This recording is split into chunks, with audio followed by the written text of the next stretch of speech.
자, 박찬종 의원님 직격 인터뷰 시작하겠습니다. 주요 정치 현안에 대해서 어떻게 보시는지 정치원로 박찬종 의원님 전화로 연결해 보겠습니다. 의원님 나오셨습니까? 예, 안녕하십니까? 예, 의원님 무더위에 잘 지내고 계신지 모르겠네요.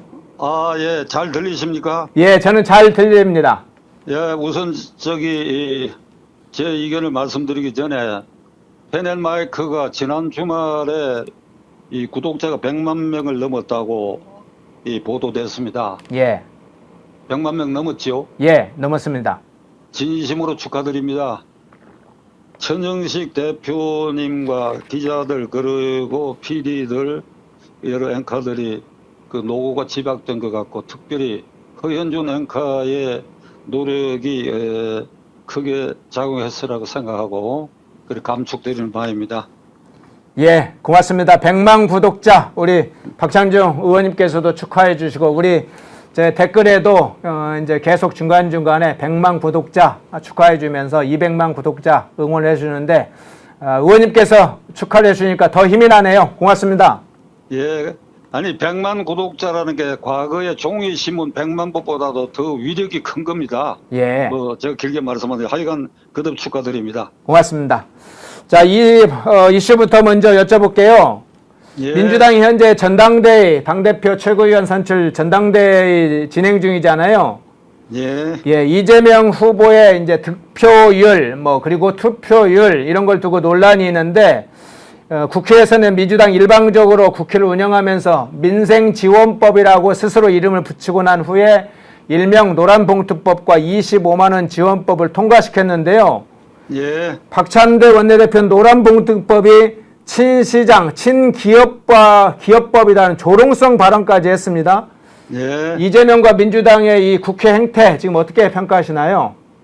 지금 민주당은 이재명과 그를 사법 리스크에서 구제해야 되겠다는 그 일념으로 똘똘 뭉쳐있는 그 강경파들의 정신 상태가 제가 결론으로 말씀드리면 자기중심적 집단적 정신 분열 증후군에 빠져 있다고 생각합니다. 예. 자기들이 옳다고 믿는 것은 무조건 옳다라고는 정신 승리법까지 여기에 그 증후군에 가미되어 있는데 집단적 정신 분열 정세에 갇혀 있지 않고서는 지금 민주당이 보이는 이 행태를 해석할 방법이 없습니다.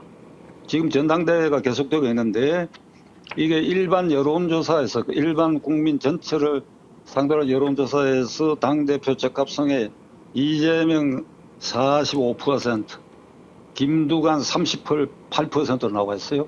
예. 그런데 당내에 들어가서 이게 이 책임당원들만 조사를 하면 90대 10입니다. 9대 1이야, 9대 1. 그래서 지역별로 지금 대표 후보 이 경선 결과가 나오고 있는데 거의 90% 가까이 나오는 거. 그 결국은 이 당심이 민심의 주류를 배반하고 있어요.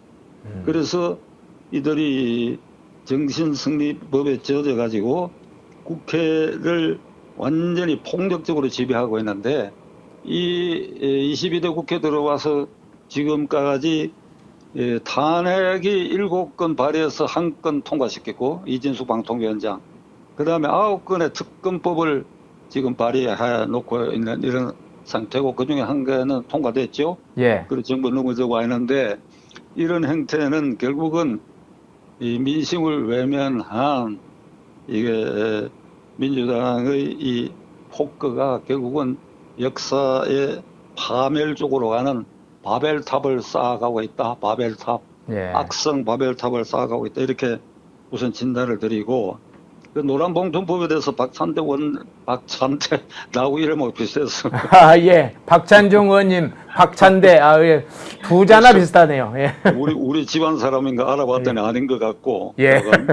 그래서 제가 박찬대 원내대표가 그러니까 그저께 이 페넷마이크에서 그 경력이 공인회계사 출신이라고 그럽니다. 예. 제가 오래전에 공인회계사 회장을 4년 한 사람입니다. 예.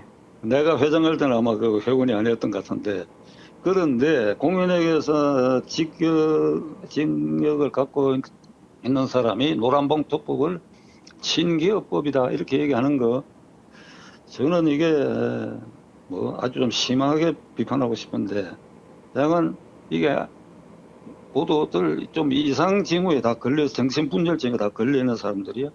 이 노란봉투법 두 번째지요 아마 예. 이번에. 그러니까 노동조합의 파업이 불법이라 하더라도 그 불법 파업에서 발생하는 경영상 불이익에 대해서 경영진이 손해배상 청구를 못하도록 하는 법이니까. 그러니까 노조 청구를 만들고 파업 청구를 만들어도 좋다.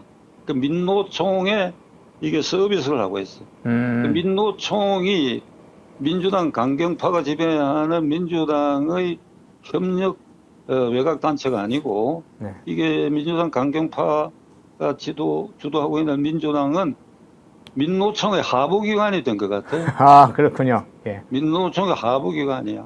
그래서 민노총이 지금 대통령 탄핵 주장하면 거기 또 따라가고 그래서 노란봉투법 같은 것도 결국은 또 대통령에서 거부당할 걸 알면서도 또 이런 이 맹종하는 행태를 보이는데 저는 민노총의 이 일반 국민들이 저 사람들이 대체로 막연하게 정말 심한 짓을 한다. 가끔 광화문 광장을 메꾸고 이러고 한다. 이렇게 보고 있는데 제가 체험적으로 예. 민노총이 어떻다 하는 걸 경험한 걸 이 기회에 펜앤마이크 시청자에게 간단히 말씀드리고 싶은데 예. 연락했습니까? 예, 좋습니다.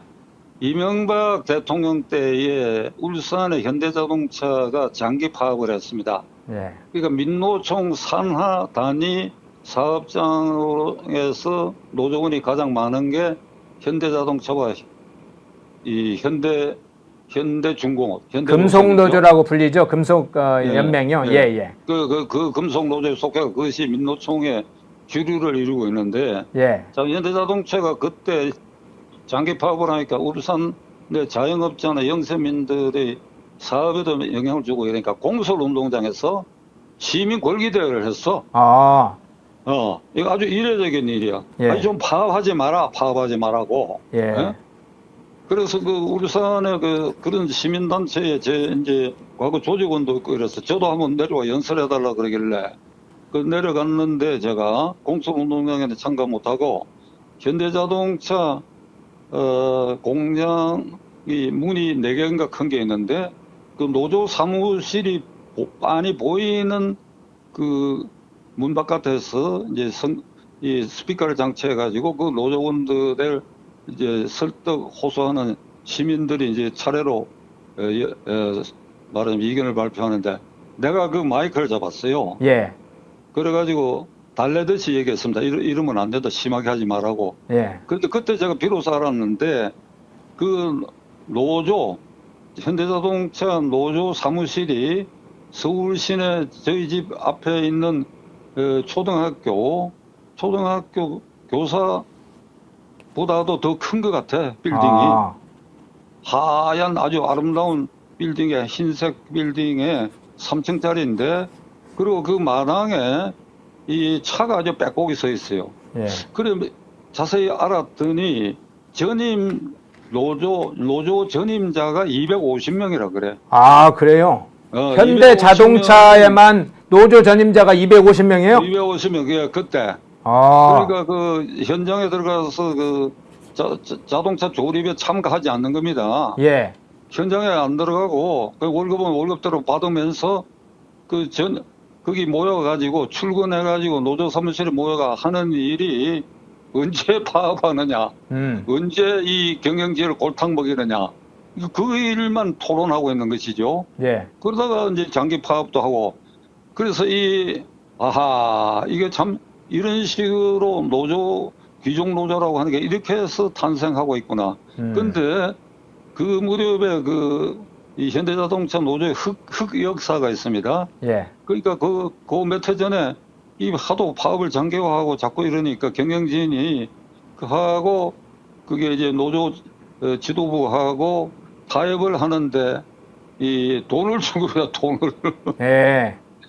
경영진이 빨리 파업을 종식시키기 위해서 할 수 없이 돈을 줬어요. 그걸 제가 왜 하는 거 아니까 언론도 보도되는데 그때 그 경영진에 제 고등학교 선배가 그게 중역으로 있었기 때문에 그걸 아는데, 자간 노조의 행태란 게 이래요. 예. 그래가지고 완전히 지금 민노총은 이제 이 정치단체화 돼갖고 이 윤 대통령 취임 직후부터 퇴진운동, 탄핵은 그때 안 꺼냈는데 퇴진운동 한다고 그러고 퇴진하라고 그러고 지금 노골적으로 탄핵해야 된다고 그러고 완전 정치단체화 해가지고 근로기준법에 위반되는 뭐 노동쟁이나 이런 걸 하는 게 아니고 민노총이 내거는 거 보면 이게 사드 배치 반대한다, 종전선언하라, 미군 철수하라.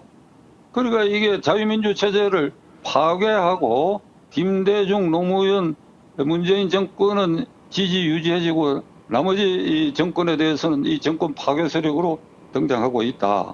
그러니까 이런 민노총의 서비스하기 위해서 노란봉투법을 만들고 그것이 잘못인 것을 알매도 불구하고 박찬대 같은 원내대표가 그것을 옹호하는 발언을 하고 있다. 네. 이거 정말 정신분열 증세가 심각하게 진행되고 있구나 하는 걸 느끼고, 예. 또 하나는 25만 원 전 국민에게 생계 보조금으로 주겠다는 그 법안을 통과시켰습니다. 그렇죠. 예. 이거는 이제 이재명 대표의 총선 공약인데, 이 총선 공약에 이 25만 원씩 주겠다는 게 상당한 영향을 줬다. 그게 이재명 대표와 맞섰던 그 계양을구의 원희룡 대표가 사석에서 한 말입니다. 이 공약 발표가 민심에 상당한 영향을 줬다는 겁니다. 그런데 이 법이 통과됐거든요. 예. 이게 통과된 내용은 이겁니다. 정부는 추가 예산을 편성하여 전 국민에게 허행카나 나나 뭐 모두에게 25만 원씩 지급하라 하는 예산 편성해서 국회의 의결을 받아라, 이런 법이거든. 예. 이건 명백하게 이 법은 헌법 위반되는 법입니다. 왜 헌법 위반되느냐? 이걸 모두 주목하지 않고 있는데 헌법에는 예산 법정주의라는 게 규정이 되어 있어요. 예산 편성권은 정부만에 있는 겁니다. 누구도 강제할 수 없어요. 정부만에 있고 정부가 예산 편성을 해서 국회 심의에 넘기면 국회는 항목별로 이게 인상을 증가시킬 수가 없어요. 항목별로 예. 예산을. 무슨 말인지 아시지요? 네. 증가시킬 수는 없고 삭감만 합니다. 삭감. 삭감 권한만 있어. 그 증액할 때는 정부의 동의가 필요해. 그러니까 이제 이게 이렇게 되는 겁니다. 이게 야당 쪽에서나 여당에서 증액 필요성이 있을 때는 정부 쪽에 불신을 해요. 예. 이게 허리를 굽으면서 증액에 동의해달라 그러고, 그 다음에 심하게 삭감할 때는 또 정부가 야당이나 이 삭감 주장하는 의원들한테 찾아서 허리를 굽히면서 덜 삭감해달라 그러고, 이게 예산 편성 과정의 구조인데, 너희들이 추가 경정 예산안을 편성해서 25만 원씩 하도록 하라 하는 이 명령조의 이 법안 자체가 위헌이다. 이걸 국민들이 알아야 합니다. 그리고 이게 25만 원씩 주는 게 우리 경제에 도움이 됩니까? 물론 아주 저소득층에는 좀 약간의 도움이 줄지 몰라도 이것 때문에 13조 원이 들어가게 되고, 이것은 결국 인플레를 유발하게 되고 재정적자를 높이게 되고, 그렇다면 이 13조를 더 유효하게 쓸 수 있어야지요. 자영업자나 영세민들에 대해서 구조적으로 거기서 탈피할 수 있는데 집중과 선택에 투자를 한다라든지 이런 예산으로 전용해서 써야지, 막연하게 소비성 예산 이렇게 13조를 증가시키는 이 재정 파탄의 길로 가는, 안 그래도 지금 재정 적자가 800조가 넘어가는 마당인데, 그러니까 이 법이 이런 취지를 가졌다 하는 것을 우리 국민들이 깨달아야 된다 하는 걸 좀 장황하게 설명하는 셈인데 말씀드리고 싶습니다. 예. 노란봉투법, 민주당의 서비스 기관으로 전락한 민주당에 관해서 현대자동차 파업에 할 당시에 노조 전임자가 250명이나 됐다, 이런 사항도 얘기를 해주셨고요. 25만 지원법 이 자체가 위헌이다, 헌법 위반 사항이다, 세부 사항을 좀 자세히 설명을 했어요. 고맙습니다. 두 번째 이슈 좀 바꿔서 좀 여쭤볼게요. 네. 국회 법사위는 5일에 이진숙 방통위원장 탄핵소추 결의서를 헌재 제출했는데요. 헌재는 네. 탄핵소추 결의서를 접수한 5일 당일에 탄핵 심판을 개시하고 심리에 착수를 했습니다. 예. 민주당이 이진숙 방통위원장 탄핵소추로 소추 사유로 네 가지를 들었는데, 첫 번째는 2인의 방통위 체제로 공영방송 임원 선임 안건을 의결한 것. 두 번째는 회의를 소집해 기피 신청을 기각한 것. 세 번째는 이진숙 후보자가 이진숙 방통위원장이 MBC 간부로 재직 시에 노조를 탄압한 것.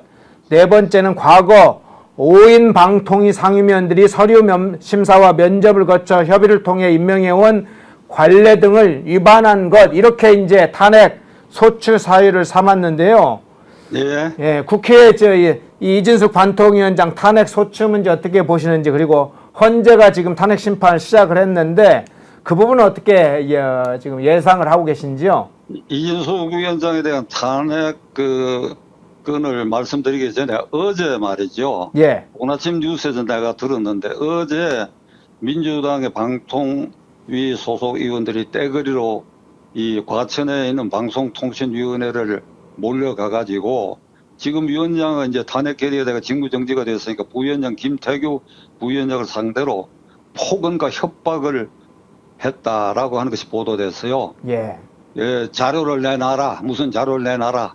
그 자료 제출은 다 절차를 밟기 마련인데 이런 걸 내놓으라 그러고 폭언과 협박을 일삼았는데 김태규 부위원장이 거기에 잘 대응을 했다 이러는데 저는 어제 그 민주당 의원들이 방송통신위원회를 찾아가서 직무대행인 김태규 부위원장의 한 일련의 행동은 이게 특수 공무집행 방해죄라고 봅니다. 아, 예. 이것을 나는 검찰이 이게 국회에서 하는 일은 무조건 다 면책특권이 있는 것으로 일반인들이 오인하고 있는데 절대 그렇지 않습니다. 이거는 절대로 용납할 수 없는 면책특권 바깥에 이게 폭력행위니까 마땅히 특수공무집행방해죄로 다스려야 된다고 하는 것을 제가 주장하면서 네. 검찰이 이런 문제에 외면하지 않기를 강력히 촉구하는 바입니다. 예. 이걸 전제로 하고 이제 이진숙 방통위원장의 그 탄핵건은 그거는 탄핵 사유가 전혀 되지 않는 걸 걸어가지고 탄핵 의결을 해가지고 헌법재판소에 그러니까 해임하라고 하는 것을 청구한 겁니다. 예. 그러니까 이게 탄핵이라고 하는 것은 이진숙 방송통신위원장을 탄핵한다 하는 의결을 한 것은 거기서 해임하라는 뜻이거든. 이게 대통령이 임명한 것인데. 근데 대통령이 해임 안 하니까 이 국회 의결을 탄핵이라는 의결 절차를 거쳐서 이게 헌법재판소에 심리를 해가지고 해임 심판하라는 청구입니다. 예. 근데 명백히 허위 사실이에요. 우선 이진숙 위원장 아까 허앵카가 설명한 4개 중에 3개는 이게 2개는 이게 방송통신위원장 되기 전에 대전문화방송사장 때에 일어난 일인데 이게 전부 허무맹랑한 가짜고 이게 전부. 그 다음에 방송통신위원장으로 재임한 게 24시간입니다. 예. 하루라고 하는데 정확하게 24시간이에요. 24시간에 한 일이라고는 딱 한 가지 일밖에 없어요. 박문진 이사진 개편안 그리고 KBS 이사진 개편안 두 안건을 이게 부위원장 김태규 부위원장과 둘이서 이걸 의결해가지고 이걸 확정한 것입니다. 그런데 요 과정까지는 이 김홍일 직전 방송통신위원장이 이거 다 이게 기초조사를 해가지고 의결 절차만 남겨놓고 탄핵 발의를 한다 그러니까 사퇴했죠. 예. 그러니까 요게 합법적으로 한 일입니다. 근데 이제 방송통신위원회 의결 사항에 참가할 수 있는 정족수는 5명인데 위원장, 부위원장, 그 다음에 상임 방송통신위원장 3명이 있는데 이 3명은 지금 공석이에요. 공석인 이유는 민주당 추천 그리고 국민의힘당 추천 이렇게 구성되는데 국민의힘당 추천을 막기 위해서 민주당이 그걸 막으면서 자기들도 추천을 안 했기 때문에 세석이 공석이 된 겁니다. 그러니까 그 의결에 참가할 수 있는 것은 5 중에 위원장, 부위원장 그 둘만 지금 현재 의결 정족수가 되었으니까 그 정족수 2명, 임의명인데 2명이 결국은 의결을 했기 때문에 이게 법에 걸리지 않는 것입니다. 그래서 이 일도 저는 이게 무고죄에 해당한다고 봐요. 예.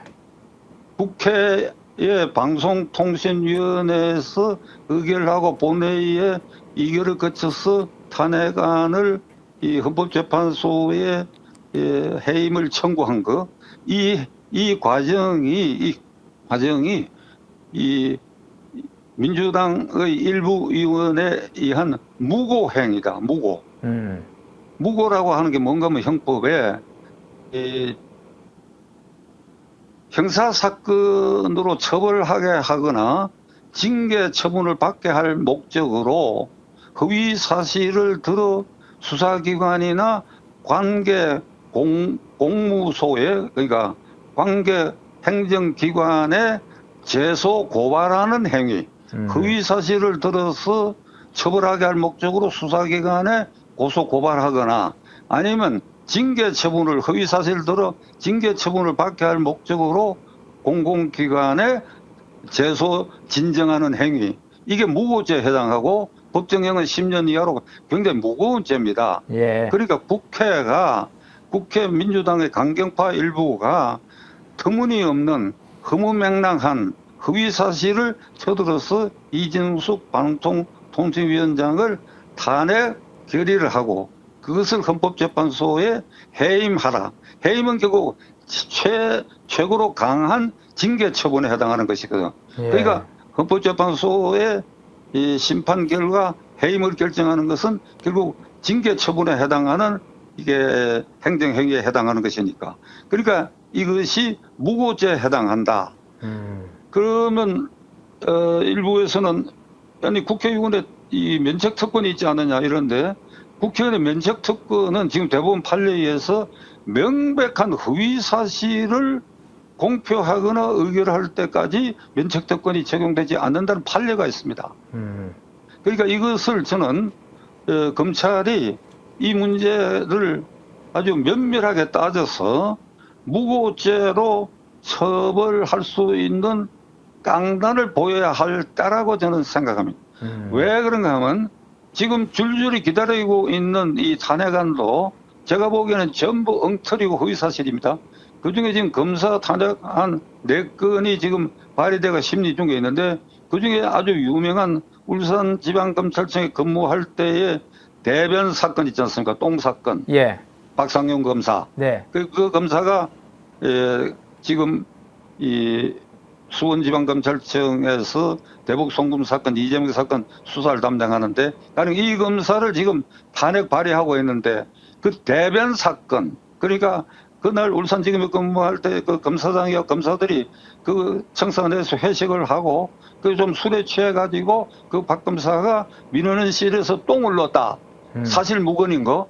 가령 똥을 넣었다 하더라도 그것이 탄핵 사유가 될 수 없는데 그러니까 이런 허위 사실들을 걸어 가지고 지금 탄핵안을 발의하고 있지 않습니까? 그러니까 이런 것을 경계하기 위해서도 이진숙 탄핵안 발의 그리고 헌법재판소에 이게 해임을 청구하는 이 일련의 과정은 무고죄에 해당한다 하는 것을 검찰이 더 이상의 허무맹랑한 탄핵 발의에 대해 제동을 걸기 위해서도 이 이진숙 건을 면밀하게 검토해서 사법 처리해야 된다 하는 것이 저희 생각입니다. 예. 2가지를 얘기해 주셨는데요. 김태규 아까 방통위 부위원장, 국회 과방 야당 소속 야당 의원들이 찾아와서 한 행위는 특수공무집행방해죄에 해당하는 부분에 대해서 검찰이 검토해야 된다. 그리고 또 하나는 이진숙 방통위원장 탄핵소추 사실은 해임을 위한 건데 허위에 의한 것이다. 무고죄를 검토를 해야 된다. 이 부분까지 좀 짚어주셨네요. 이 부분들은 지금 놓치고 있는 부분들을 의원님께서 좀 딱 짚어주셨네요. 예, 추가적으로 뭐 더 하실 얘기가 있으신가요? 아이, 허앵카. 제가 예. 법조인이거든요. 예. 그러니까 자꾸 법률 문제를 얘기하고 헌법 몇 조를 얘기하고 형법에 무슨 죄를 얘기하는 거 이게 사실 민망한 일입니다. 예. 제가 가능하면 이런 건 안 하려고 하는데 지금 눈에 보이고 뜨이고 듣고 보고 하는 게 맨 이런 얘기를 할 수밖에 없는 상황을 이게 정신분열증 환자들이 저지르고 있으니까 예. 이렇게 부득이 얘기를 한다고 하는 것을 패널 마이크 시청자들이 좀 널리 이해해 주시길 바랍니다. 네. 지금은 이제 민주당의 주관적 정시 승리에 도취진 자들이 지금 말씀하신 것처럼 정시 분열적 어떤 증후군 이런 환자들에 대해서 좀 이야기를 해주셨는데요. 여기에 맞서는 국민의힘 의원들, 국민의힘의 대응 이 부분 어떻게 평가하시고 국민의힘은 어떻게 대응해야 된다고 보시나요? 이게 이재명 강경파들이 벌리고 있는 이런 반헌법적 반민심 이런 행태에 대해서 여기에 맞서 가지고 이것을 깨부수고 지난 대통령 선거와 국회의원 선거에 그래도 국민의힘 당을 지지했던 다수 국민과 그리고 중도층 국민 중에서도 도저히 이재명 민주당은 눈 뜨고 볼 수 없다고 생각하는 사람이 많은데 그러면 이런 분들의 분노를 조작해가지고 그리고 저런 이 집단에 대해서 강경하게 맞서고 결기를 보여야 하는 의무가 국민의힘당 108명 의원들에게 있는데 이 지금 국민의힘당 108명 의원들은 무장해제를 한 상태인 것 같아. 그리고 이 사태를 방관하고 있는 것 같고 이 시기에 이런 국민적 분노, 그러니까 이재명 강경파를 향해서 품고 있는 이 분출하는 국민의 분노를 조직화해야 할 이게 절체절명의 순간인데 그 조직화할 가장 선두의 책임이 있는 게 국민의힘당 아니냐. 그런데 이게 아주 손을 놓고 있고 그리고 이런 점에 있어서 선전 홍보에 아주 빵점인 자세를 보이고 있다. 이제 한동훈 대표가 등장해가지고 좀 결기를 보이고 있는데 어떻게 이 결기를 보일지는 조금 두고 봐야 하겠는데 지금까지 국민의힘당의 이게 무기력 정세를 한두 가지 내가 사례를 들게요. 예. 추경호 원내대표입니다. 추경호 원내대표가 18석의 국회 상임위원장을 민주당이 11석, 법사위원장, 정무위원장, 그다음에 방송통신위원장 이런 걸 노른자리를 차지하고 사실상 독식을 해가지고 그게 이제 국민의힘당은 7개를 던져주듯이 가져가려면 가져가고 말려면 말라 이래가지고 자기들끼리 모여가지고 11개 상임위원장을 선출하는 날 이 추경호 원내대표만 본회의에 출석한 것 같아요. 네. 그래 이사진행 발언을 얻어가지고 그 한 발언과 태도가 이게 자세히 보도가 됐는데 이렇게 얘기를 했어요. 이게 마치 국을 하듯이 여러분 너무 심하지 않습니까? 이렇게 해도 괜찮겠습니까? 그리고 이쪽 국민의힘당 의석은 텅 비어 있고 그게 무슨 꼴입니까? 국회 본회의장 뚜껑이 날아갈 정도로 큰 소리로 같은 말이라도 큰 소리로 당신들이 뭐 하는 짓이오? 큰 소리로 왜 못하는 얘기야? 이게 말이지 큰 도둑놈 앞에서 말이지 살려를 든 큰 도둑놈 앞에서 살려달라고 하듯이 그런 목소리로 이게 이런 행태가 이 민주당 강경파가 더욱 강경해지고 더욱 정신분열증 증세로 나아갈 수 있는 빌미를 제공하고 있는 것 같아. 그 원내대표 자세가 말이야. 그리고 이번에 뭐 몇 개 안건에 필리버스터 했지 않습니까? 네. 뭐 이틀인가 사흘씩 했는데 그거 언론에 보도가 안 되잖아요. 하나도 그게 뭐 등장한 국회의원들이야 몇 시간씩 하니까 힘들고 수고는 했지만은 그게 민주당 강경파를 제압하는데 아무런 효과가 없고 히히 웃고 있대. 웃고 너희들 그러고 말겠지 24시간만 그렇게 하고 그래 너희들끼리 해봐라 이러고 있다가 딱 지나니까 그냥 방면이 치하고 자기들이 필요로 한 이게 탄핵 안건이나 특검 법안 같은 걸 발동시키고 있지 않습니까? 이런 자세다 이게. 그리고 108명 의원들 중에 지역구가 91석인데 그 3분의 2 이상이 낙동강 벨트 지역입니다. 경상남북도 부산 울산 지역인데 제가 어제 그저께 그 지역의 제 측근들 과거 조직원들에게 그 지역 국회의원들이 지금 무슨 일을 하고 다니는지 알아보라 그랬더니 저에게 이런 보고가 들어왔어요. 예를 들면 플랜카드를 곳곳에 거는데 이제 몇 가지 사례를 들겠습니다. 예. 어떤 플랜카드를 걸었는가 하면 말이죠. 이 첫째, 행정안전부 지방교부세 지역 발전을 위해서 23억 원을 확보했다. 예. 그러니까 예. 23억 원을 자기가 노력해가지고 행정안전부의 지방교부세 중에서 그 뭐 지역구의 무슨 사업에 그러니까 23억을 따왔다. 요걸 이제 프랑카드에 지역발전기금 행정안전부로부터 교부세 23억 확보. 국회의원 요새는 프랑카드가 아주 화려하고 커요. 예. 아주 커. 대형이야. 그리고 이제 자기 그 사진 거기에 넣고 자기 이름 넣고 이걸 걸어놔. 곳곳에. 이제 이게 사례 하나고 둘째로는 이번에 체코에서 원전 30종가 수주했지 않습니까? 예. 20조짜리. 그거를 곳곳에 체코 원전 20조 수주 이래가 그 자기 사진 프랑카드에 넣고 이 대통령이 수주했는데 마치 자기가 수주한 것처럼 이런 것도 있고 그 다음에 웃기는 거 하나는 부산 지역인데 그 지역에 공원이 있는가 봐요. 공원. 예. 그러니까 프랑카드에 뭐가 적혀 있는가 하니까 그 공원에 맨발 황토길 조성 완료.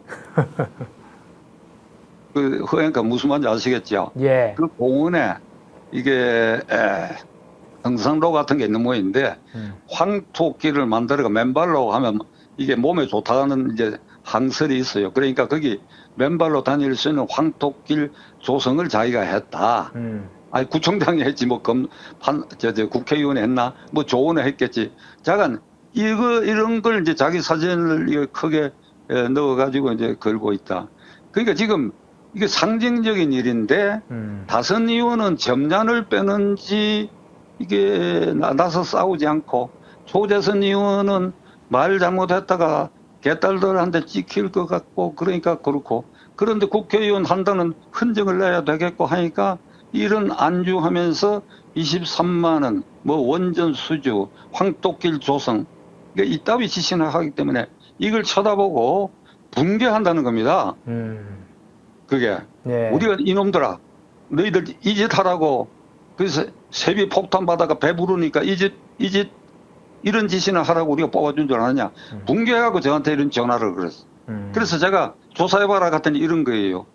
대체로. 이건 수도권에도 마찬가지입니다. 예. 제가 매일 다니는 이 서초동에도 보면 말이지 그 출신 국회의원이 이런 식입니다. 무슨 교부세 얼마로 확보했다고 하는 거 이런 거 수시로 올리는데 그 다음에 수도권 여기는 전부 민주당 지배지역 아니에요? 예. 제가 사는 곳에도 그렇고 그게 민주당 국회의원들 이게 붙이는 이 프랑카드를 보면 전부 공격적입니다. 김건희 여사에 대한 거 공격 뭐 윤석열 대통령이 말이지 사과가 문제가 아니라 임기 단축을 해야 된다. 개헌이 문제가 아니라 탄핵이다. 뭐 이런 거 막 붙이고 요란하게 막 이렇게 해갖고 이걸 자극을 하는데 여기에 이 민주당의 이런 프랑카드에도 분노를 느끼는 사람이 많아요. 저 같은 사람. 그러니까 제가 사는 지역만 하더라도 이게 지난번 4월 10일 총선에 국민의당 후보가 불과 1.5% 차이로 낙선했거든. 그러니까 그런 후보를 지지한 사람들이 분노하고 있다고. 그러니까 수도권의 이런 분노, 그 다음에 영남 벨트 지역에 하라는 일은 안 하고 엉뚱한 이런 황토길 조성 프랑카드를 붙이는 것에 대한 분노. 이 분노를 조직화해가지고 이게 국민의힘 당이 싸워야 되는데 지금은 완전히 소를 놓고 있다. 그래서 나는 한동훈 대표에게 이런 건의를 하고자 합니다. 이 국회의원들이 제대로 싸우느냐 안 싸우느냐 고가표를 만들어라. 그러니까 유튜브에 몇 번이나 출연했느냐. 지금 초선이고 재선이고 다선이고 그다음에 대표 후보에 나선 사람이고 가릴 것 없어요. 국회의원은 다 국회의원이야. 그러니까 중진이니까 뒤로 빼고 대표 경선을 떨어져 있기 때문에 뒤로 빼고 이거 용납해서는 안 됩니다. 전부 나서야 되는데 예를 들면 펜앤마이크에 초선 의원이라도 저 아무개 의원입니다. 제가 이런 주제로 거기 이견을 말할 기회를 주시오 하면 그 거부하겠습니까? 페네마이크에서? 예, 환영하죠. 예. 박찬종 TV에 전화를 걸어가 제가 나가고 싶습니다. 오케이, 내가 얼마든지 환영한다. 그리고 김어준 프로에도 신청을 해보라 이거예요. 김어준. 김어준이가 지금 이게 국민의힘당과 윤 대통령을 제압하기 위한 헛소리 많이 하는 그 사이트 아닙니까? 거기에 내가 나가겠다. 내가 너하고 토론하겠다. 이래 나서라 이 말이야. 그러니까 그것도 하기 어렵다면 페이스북에 글이라도 올려라 이 사람들아. 국회의원이 페이스북에 글을 올리면 뉴스가 됩니다. 예. 허행카가 나를 자꾸 박찬종 의원이라고 그러는데 저는 전 의원이고 예. 전 의원은 값이 안 나갑니다. 예. 페이스북에 내가 글을 올려도 이거 인용을 안 해요. 그러니까 페넷마이크에 나가서 내가 이렇게 얘기하는 이유가 이렇게 얘기하면 저 말을 들어주는 사람들이 있으니까. 그리고 쇼트로도 이렇게 만들어서 퍼지고 이러니까 그렇지. 그러니까 국회의원은 그러니까 이름이 안 알려지는 사람 수도권에 상관없어요. 저 어디 경상도 어디 출신 의원입니다. 제가 페이스북에 이런 글을 올리면 그게 뉴스가 되지요. 그러니까 한동훈 의원 대표는 이거 고가표를 만들기 바랍니다. 고가표를. 그래요.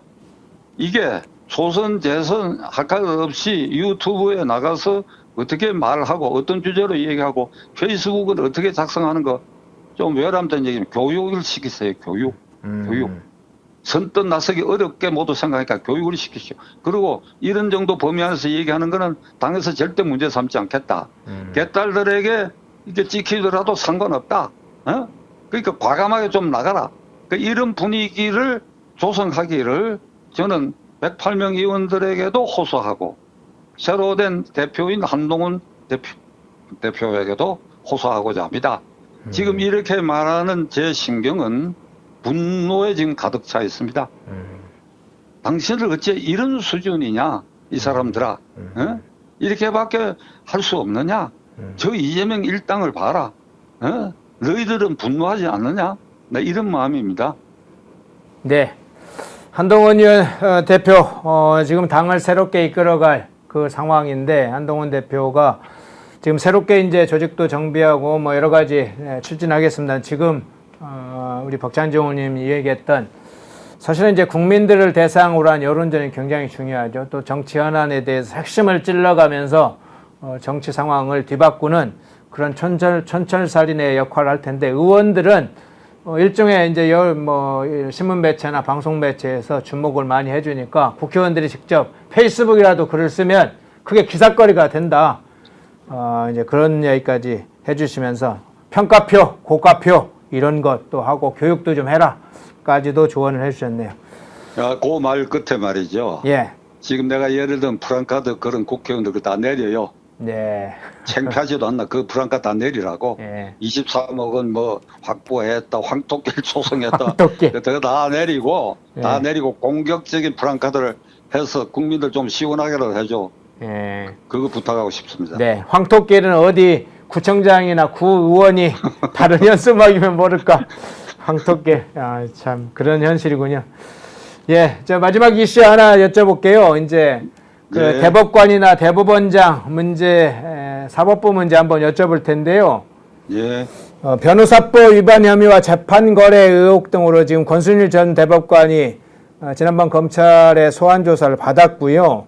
예. 허위 공문서 작성과 직권남용 혐의로 김명수 전 대법원장 조만간 소환이 예정되어 있는데요. 예. 전직 대법원장 그리고 전직 대법관 이런 행태 어떻게 평가하시는지와 조희대 대법원 체제가 지금 구축이 됐는데 현재 향후 사법부의 어떤 정상화를 위해서 조희대 대법원 체제가 어떤 노력을 기울여야 한다고 보시는지 그 부분 좀 설명을 부탁드립니다. 예, 우선 김명수 전 대법원장 건에 대해서 먼저 말씀을 드리겠습니다. 그가 지금 이제 검찰 소환을 앞두고 이제 검찰 수사가 착수된 상태지요. 그에게 지금 씌워진 혐의는 그 직권남용의 허위 공문서 작성인데 그가 재임 시에 고등법원 부장판사 임성근 부장판사가 이게 병고에 시달리기 때문에 내가 이게 사표를 내겠다 하는 것을 직접 만나서 사표를 수리해달라고 호소를 했더니 김명수 대법원장이 뭐라고 대답했는가 하니까 지금 내가 당신 사표를 받을 수가 없다. 민주당이 당신 탄핵을 발의해가 노리고 있는데 이거 내가 사표를 받아버리면 내 입장이 어떻게 되느냐.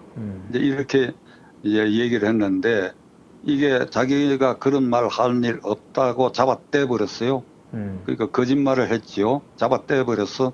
그리고 그와 관계된 허위 공문서를 작성해 국회에 보낸 거 이것이 지금 문제가 되고 있는데 저는 이렇게 생각합니다. 우리가 법정은 신성한 곳이다. 그리고 법관은 헌법과 법률에 의한 양심에 따라 독립하여 재판하는 성스러운 신성한 업무를 수행하는 좀 특별한 인격을 가진 사람이다. 우리 다 이렇게 배워봤고 그런 인식이 남아있지요. 예. 그래서 제가 변호사로서 법정에 나가가지고 제가 맡은 사건의 변론이 끝나면 이게 법정문을 나설 때에 이 법정문 나서기 직전에 되돌아서 가지고 법대에 앉아 있는 재판장과 법관들 향해서 제가 목례를 합니다. 목례. 예. 목례를 아주 숙이진 않고 목례를 해요. 왜 그러냐 하면 거기 있는 구체적 판사를 존경해서가 아니라 법원은 신성한 곳이고 신성한 곳을 주재하는 당신들이다. 이래서 거기에 신성성의 예를 갖추는 것입니다. 우리 선배들이 그렇게 해왔기 때문에 저도 그렇게 했는데 최근에 제가 놀라운 것은 젊은 변호사들 그 절차 일체 안 해요. 일체 안 해. 그 일체 안 하는 건 양면에 있는데 아유 이 법은 형편없이 타락했다 이렇게 해서 뭐 안 할 수도 있고 뭐 자간 그런데 풍속도 좀 바뀌었어요. 그런데 저 같은 사람에게는 아직도 그 인식이 깊이 있고 법정은 신성한 곳이다. 그러면 대법원장실은 어떤 곳이냐? 신성성이 한 단계 더 높은 그 신성소지, 더 신성한 곳이지요. 전국 법관 3,200명을 이게 지휘 감독하고 그래야 이 나라의 사법정의를 바로 세우는 총수가 직무하는 대법원장실. 그거는 법원의 법정보다도 법원과는 더 신성한 곳이다. 이게. 그 신성한 곳에 가장 신성한 책무를 이행하는 꼭대기에 있는 대법원장이 그 신성한 대법원장실 안에서 고등법원 부장판사를 상대로 협박성 발언을 하고 뒤에는 그런 발언이 한 일이 없다고 하는 거짓 해명을 하는 이거 용납할 수 있습니까? 네. 이 일을 저는 절대로 용납할 수 없다고 생각합니다. 그러니까 나는 김명수 대법원장이 화벌 인사를 하고 뭐 얄궂은 말이 했어요. 춘천지방법원장에서 문재인 대통령 초기에 대법원장으로 발탁되는 걸 보고 제가 이게 4단계를 뛴 겁니다. 법원의 관례에는. 춘천지방법원장이 바로 대법원장이 되는 거는 대령이 별 4달고 육군참모총장이나 해군참모총장 되는 격에 해당합니다. 4단계를 뛴 거예요. 4단계. 예. 대령이 별 달고 2개 달고 3개 달고 4개 다는 걸 한꺼번에 해버렸어. 아, 이게 뭔가 좀 변화가 있겠구나. 그래서 저는 그때 공개적으로 김명수 대법원장에게 기대한다 하면서 뭐라고 얘기했는가 하니까 정관예우 풍토를 없애도록 대법원장이 어떻게 좀 해봐라. 이게 뭐 대법관 지내고 나와서 5년이 지나면 100억을 번다는 설도 있고 이게 부끄러운 얘기다 말이야. 이게 법원을 타락시키는 일이다. 그러니까 정관예우 풍토는 법원 내부를 단속함으로써 가능한 일이다. 그래 팝을 인사하지 마라 그랬더니 완전히 역행되는 걸 하고 그래도 국민 눈높이에 맞는 재판을 하라고 이따위 소리나 하고 국민 눈높이에 재판하라고 하는 것은 문재인 정권에 맞춰서 재판하라는 것이고 따라서 그 관련된 울산시장 부정선거 같은 거 이거 얼마든지 했지 않고 연기시키고 이 짓들을 하게 만들어 놓은 그게 김명수다 이게. 그 드디어 신성한 대법원장실에서 이런 허위 행동을 했다. 석고대죄하라. 검찰에 출두하기 전에 석고대죄하라. 검찰청 출두 직전에 거기 그 카메라가 둘러싸인 데서 해도 되고 네. 아니면 대법원 기자실에 나타나가지고 이 거적 깔고 그 한국식으로 절을 했으면 좋겠어. 예. 삼배 예. 3번 절해봐라. 3번 국민 여러분에게 신성성을 깼고 법원의 신뢰를 잃었고 재판이 지연되는 사태를 만들었고 무엇보다도 제가 거짓말을 했다. 용서할 수 없는 죄를 저질렀다. 역사와 국민 앞에 잘못을 빕니다. 한번 이래봐라. 한번 이래봐라. 김명수 군. 내가 군자 붙이는 거는 예. 사법시험으로 따지면 손잡버리니까. 예. 손잡버리니까. 김명수 군. 예. 이래봐라. 나하고 고향도 같아요. 예. 좀 이래봐라. 이렇게 말하고 싶고. 권순일 대법관, 이 사람 못 쓸 사람이야. 이 사람 못 쓸 사람이야. 이재명을 정치적으로 살려놓은 게 권순일이 아닙니까? 예. 네? 그러니까 그 공직선거법으로 고등법원에서 경기도지사 후보 시절에 이게 토론회 과정에서 거짓말을 한 거, 그것을 대법원에 이 권순일이가 주심이 돼 가지고 이게 허위 사실을 공표했다고 볼 수 없다. 이래가 무죄 취지로 고등법원에 내려보내가 결국 무죄를 확정해가 저게 살아나가 오늘날 이런 정신분열증 정세를 보이는 집단의 꼭두기에 앉아가 대통령까지 하겠다고 나대지 않습니까? 예. 네. 그 배후에 김만배가 있고 김만배가 공개적으로 8분을 권순일 대법관실을 방문을 하고 그 판결이 나기 전에 6차례, 판결 난 후에 2차례 권순일 대법관실 드나들었고 그리고 그 판결한 후에 석 달 뒤에 임기가 끝나고 바로 화천대유 김만배 화천대유에 고문료라 그래가지고 1,500만 원씩 10달에 1억 5천만 원을 받고 50억 클럽의 이름이 계속 오르고 있고 그런데 이 사람이 저지른 일 중에 첫째는 아주 쓰레기 같은 판례를 남긴 사실이야. 예. 거짓말에도 소극적 거짓말과 적극적 거짓말이 있다. 이게 일반 국민들이 원래 못 알아들을 가능성이 있는데 예. 그러니까 그 이재명의 그 무죄 판결을 내린 그 사건의 핵심은 이겁니다. 경기지사 선거 과정에서 상대 후보와의 공개 토론장에서 질문이 있었어요. 무슨 질문이 있었는가 하면 이 후보는 친형을 정신병자로 간주해가 정신병원에 성남시장 시절에 성남시장 관할 아래에 있는 정신병원에 강제 입원시킨 일이 있습니까? 대답 없습니다.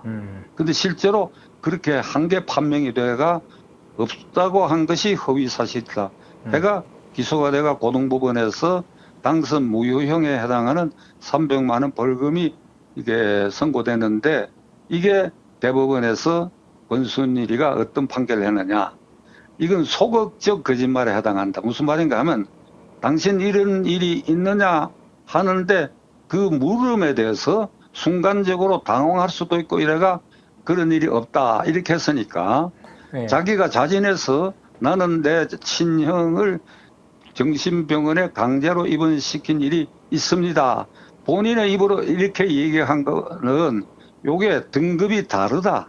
그러니까 갑작스러운 상황에서 갑작스러운 질문에 내가 아니요 한 거 이것까지 형사 책임을 물을 수는 없다. 그래서 이제 소극적 거짓말, 적극적 거짓말 이런 이제 악성병 판례를 남긴 장본이 돼. 그러니까 자, 이 권순일도 이번에 뭐 검찰 가서 한번 조사받았지요. 예. 조사받았지요. 권순일도 김명수와 더불어 석고대죄해야 돼. 석고대죄. 대법원장, 대법관은 국민들이 생각할 때 하늘처럼 높은 자리야. 그게. 이게 법관의 신성성을 깨부쉈고 그리고 변호사법을 위반해가 한 달에 1,500만 원씩 10달에 받다가 이게 들통이 나니까 이걸 중단하면서 이런 얘기를 했어요. 내가 지금까지 받은 거 무슨 구호단체 기부하겠다는데 이것도 검찰이 참고자료 조사해 보기 바랍니다. 네. 내 느낌으로는 그거 구호단체 기부 안 했을 것 같아. 그러니까 이게 50억 클럽도 걸려 있고 이러니 대법관을 지낸 사람이 이런 혐의까지 뒤집어 쓰고 있다는 요 상태만으로라도 전체 대법관의 명예를 훼손했고 국민의 법관에 대한 신성성을 침해해버렸고, 이거 국민에게 김병수 아까 말씀드린 것 더불어 석고대죄 해야지. 석고대죄. 이 두 사람의 얘기를 하다 보니까 그 과거 사례 하나를 내가 인용하려고 합니다. 예. 시간이 괜찮은지 모르겠는데. 예, 괜찮습니다. 법창야화라고 오래전에 출판된, 그러니까 오래전에 가면 60년대지요. 이렇게 출판된 책에 소개된 건데, 일제강점기, 총독부 시절 일제강점기에 함흥지방법원과 함흥지방검찰청에서 일어난 일인데, 함흥지방법원 소속의 판사가 일본인이었는데 1인 판사가 이 관련 사건과 연관돼 가지고 그 사건 담당 변호사로부터 회중시계를 받은 사건이 발각이 됐어요. 예. 그 회중시계 값이 얼마나 그랬더니 그 당시 법관 월급의 한 3분의 1에 해당하는 회중시계 값이었다 그래요. 예. 그때 아마 일제시대도 세이코 시계가 나와 있을 때니까 지금 뭐 롤렉스나 이런 스위스제가 아니고 일제 회중시계였던 것으로 기록이 되어 있어요. 예. 자, 그걸 이제 받았으니까 뇌물입니다. 그래서 함흥지방검찰청에서 그 판사를 불러가 조사를 했는데, 누가 조사를 했는가 하니까 함흥지방검찰청 차장검사. 예. 그러니까 상대가 판사니까 이쪽도 좀 격을 높여가 차장검사.